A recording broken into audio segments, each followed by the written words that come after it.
공황 조짐이라. 세계 경제 위기 온다. 이게 사실일까요? 일단 말입니다. 이 지표부터 먼저 한번 보시죠. 독일입니다. 3분기 독일 경제 성장률 전망. 현재까지는요, 역성장일 가능성이 굉장히 높습니다. 독일 연방은행이 발표한 것에 의하면요, 7월에서 9월까지 독일 경제가 축소했을 가능성이 크다. 이런 내용의 원래 보고서를 냈어요. 여러분 알다시피 독일은요, 경제 규모로 보면 말입니다, 세계에서 미국 다음 아니면 중국 다음 이렇게 이야기할 정도로 경제 규모가 큽니다. 유럽의 주춧돌이라고 이야기할 정도로 독일의 경제는 그동안 탄탄했습니다. 그런데 점점 말입니다, 독일의 상황이 나빠지고 있어요. 역성장까지 거론을 하니까 말입니다.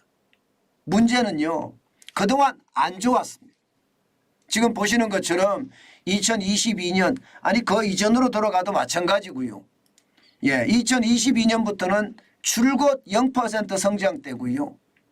작년 4분기에는 마이너스 0.4, 올해 1분기에 마이너스 0.3, 2분기에 0.0으로 다시 복귀를 했으나 지금 현재는요, 3분기에도 마이너스가 될 가능성이 높다, 이렇게 전망하고 있습니다.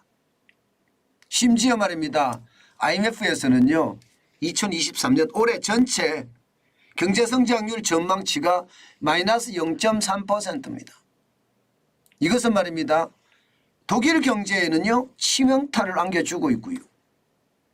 이 치명타가 유럽 경제로까지 확산되고 있다는 사실입니다. 그러면 여러분, 이게 독일 경제에서 지나서 유럽 경제로 가면 소비로 따지면 세계 3대 시장 중에 하나가 유럽입니다.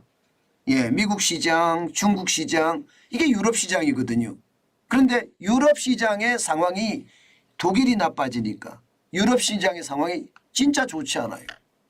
올해 유럽 경제 성장률 전망 전체가 0.8% 예상하고 있습니다. 굉장히 낮죠. 3분기의 성장률 전망도요 0.1%에 그칠 거다, 이렇게 예상합니다. 그러면 말입니다, 2020년에 마이너스 5.6%가 아주 박살이 나더니 2021년에 5.4%로 V자 반등을 했거든요. 그런데 2022년에 떨어지고 2023년에 떨어지고 있다는 거예요. 급속하게 말입니다. 이것은 말입니다, 독일도 마찬가지잖아요. 독일도 2020년 2분기가 마이너스 9.7%였거든요.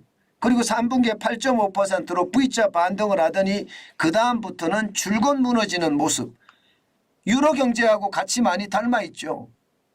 이것은 결국 유럽 경제의 주춧돌이라고 이야기하는 독일 경제가 무너지니까 이게 전반적으로 유럽 경제 전체가 지금 무너지고 있다, 이렇게 지금 봐야 됩니다. 그러면 왜 이렇게 말입니다, 독일 경제가 무너지고 유로권이 무너질까요? 독일 경제가 무너지고 유로권이 무너지는 것은요, 물가입니다. 물가가 너무 많이 올라요. 여러분 보시다시피 2022년 10월에 10.6%까지 올랐거든요. 지금 4.3%입니다. 별로 내려가지 않았습니다. 2022년 2월 24일 날 여러분 러시아가 우크라이나를 침공합니다. 그때부터 시작해서 원래도 유럽 물가가 많이 올라가고 있었는데 폭등합니다. 실제 2022년 3월에 보세요. 7.4%까지 올라가잖아요. 그만큼 말입니다, 지금 러시아와 서방의 대결 구도 속에서 뭐 천연가스부터 시작해서 원재료를 서방으로 팔지 않으니까 그 가격은 계속 올라가서 유럽이 고전을 겪고 있는 겁니다. 자, 여러분, 물가를 올리면 그 다음에 뭐를 해야죠? 이 물가를 잡아야 되잖아요. 그래서 유로존도요, 기본적으로 말입니다, 기준금리를 엄청나게 빠르게 올리기 시작했습니다. 2022년 7월에 지금 0.5%를 올렸거든요. 원래 유럽의 금리는 제로예요. 제로가 7월에 0.5% 올라가더니요. 2023년 9월 14일 현재 4.5%까지 올라갔습니다. 제로금리가 4.5%가 됐다는 거예요. 과연 여러분 물가가 이렇게 올라가고 금리가 이렇게 폭등하는데 과연 경제가 살아날 수 있을까요? 결국 말입니다. 경제가 살아나지 못한다는 게 지금 시장의 예측치입니다. 그만큼 말입니다. 유럽은요. 이자 앞에 장사 없다는 말이 실현이 되고 있는 거고 기본적으로 침체의 늪에 빠져간다. 이런 이야기가 나오는 겁니다. 문제는 여러분 유럽만 문제가 아니라는 거예요. 이게 미국까지 확산이 될 수 있다는 그런 전망까지 나오고 있습니다. 이렇게 말입니다. 유럽에서 미국으로 전이가 된다는 것은 결국 대공황이 있을 수가 있다는 이야기예요. 그만큼 말입니다. 충격적인 수치가 나올 수밖에 없는 것이 현실이다. 이렇게 예상할 수 있습니다. 미국이 나빠진다는 이야기는요. 당장 말입니다. 월가의 거물들은 이미 이야기하고 있고요. 지금이 4분기잖아요. 10월, 11월, 12월이 4분기입니다. 이 4분기 이미 미국 경제는 침체에 들어섰다. 빌 에크만은 이야기하고 있습니다. 지표보다 빠르게 둔화가 되고 있다. 빌 에크만은 일반적으로 이야기할 때 리틀 버핏이라고 하잖아요. 그만큼 말입니다. 월가에서는 쉽게 말하면 영향력이 굉장히 높은 사람이에요. 빌 에크만이 지표보다 빠르게 둔화가 되고 있어서 시장에는요 경기 둔화에 대한 두려움이 있다 이렇게까지 이야기했거든요. 빌 에크만만 이렇게 이야기한 것이 아닙니다. 빌 크로스도 지금 빌 크로스는 채권왕입니다. 채권의 아주 핵심을 가지고 있는 투자자인데요. 여기는 마찬가지로 지방은행이 대학살됐다. 그리고 말입니다. 오토론 연체율이라고 하죠. 자동차 론의 연체율이 역대 최고다. 역대 최고라는 것은요. 여러분 그만큼 말입니다. 심각한 상황을 지금 맞아가고 있다 이런 얘기예요. 여기다가 골드만삭스가 마지막 일격을 가했습니다. 올해 기존 주택 판매가 380만 가구 정도 될 거라고 예상합니다. 그러면 올해 전망치보다 적어도 6.2%가 떨어질 거다. 이것은 30년 내에 6.2%가 떨어진 것은 최대치라는 거예요. 그러면 경제 침체가 안 온다고 이야기하는 것은 잘못됐다. 이렇게 지금 이야기하고 있습니다. 그만큼 말입니다. 월가의 투자자들 그리고 월가에서 핵심적인 골드만삭스라는 투자은행도 침체에 대한 경고를 하고 있다는 것은 결국 말입니다. 유럽이 나쁘죠. 여기가 경기 대침체가 온다. 미국마저 나빠요. 지금 중국은 굉장히 어렵거든요. 중국은 돈을 엄청나게 풀어대는데도 쉽지가 않아요. 이렇게 되면 여러분 결국 말이면 세계 3대 시장이 무너지는 최악의 순간이 오지도 않겠느냐 이런 예상 충분히 할 수 있습니다. 세계 3대 시장이 위기를 맞으면 여러분 그것은요 경제 위기가 아니고 뭐겠습니까? 아니 좀 더 나가면 세계 대공황이라고도 이야기할 수가 있습니다. 아마 제가 여러분들에게 여러 번에 걸쳐서 말입니다. 유럽의 위기가 중국으로 전이가 될 거고 중국의 위기가 미국으로 전이가 될 거다 하는 이야기를 몇 번에 걸쳐서 말씀을 드렸는데 그게 실제로는요 현실로 되고 있다는 것. 이제는요 아마 모두가 이해하고 있을 거라고 생각해요. 그 정도로 말입니다. 상황이 진짜 좋지 않습니다. 그만큼 말입니다. 앞으로의 어떤 세계 경제의 어떤 향방이 무섭다 이렇게 얘기할 수 있는 겁니다. 물론 말입니다. 물론 지금 미국 시장의 침체 혹은 세계 시장의 침체 이것을 나타내주는 지표도 있습니다. 없지가 않아요. 여러분 이거 한번 보세요.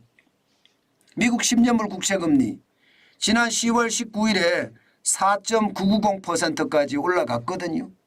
이것이 말입니다. 10월 24일입니다. 4.837%까지 떨어지고 있습니다. 물론 전쟁의 영향이 있다고 생각합니다.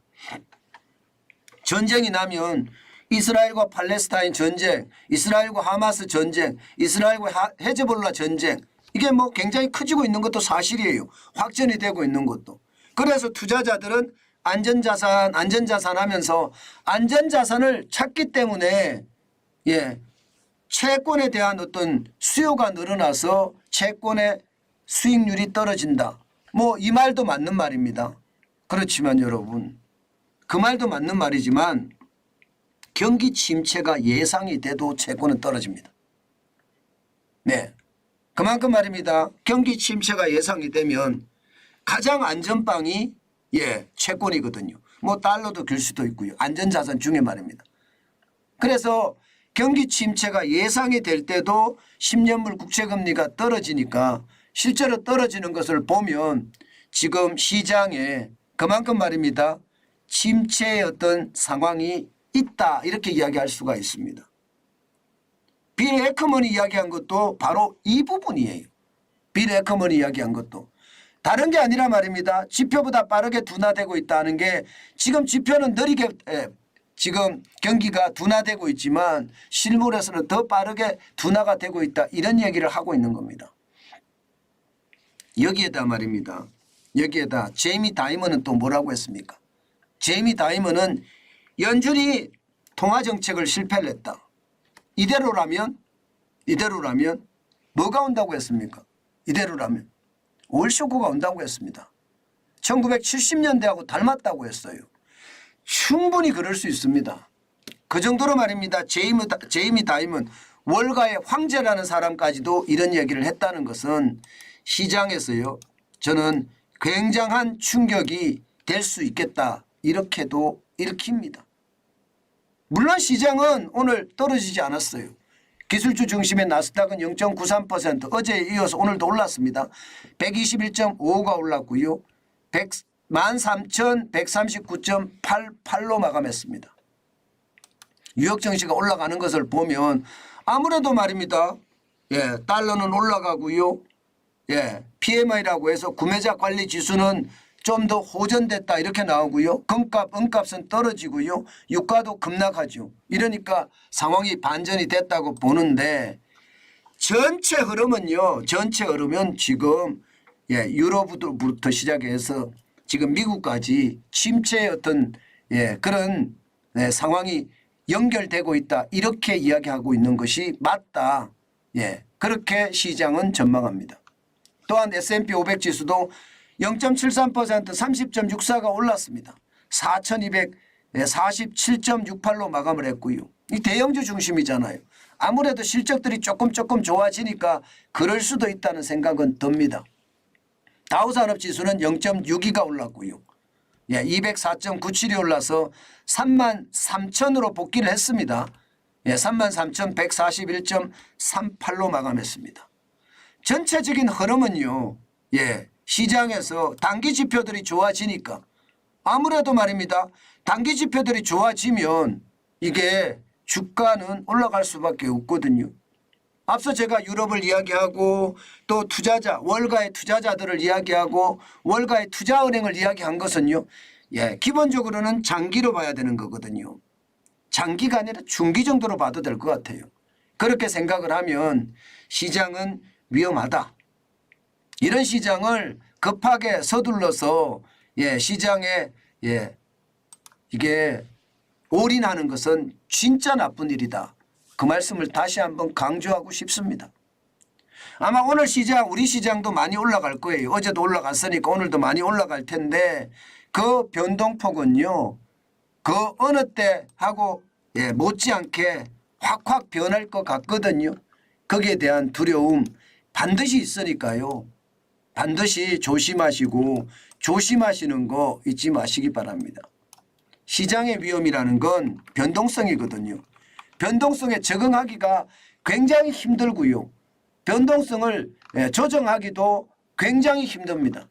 그런 것을 감안을 해보면 시장이라는 게 여러분 그만큼 말입니다. 어렵다는 것 다시 한번 말씀드리면서 시장 전체에 대한 어떤 위협이 아직도 크다. 그렇기 때문에 투자는 조심하는 게 좋다. 그 말씀 강조해 드립니다.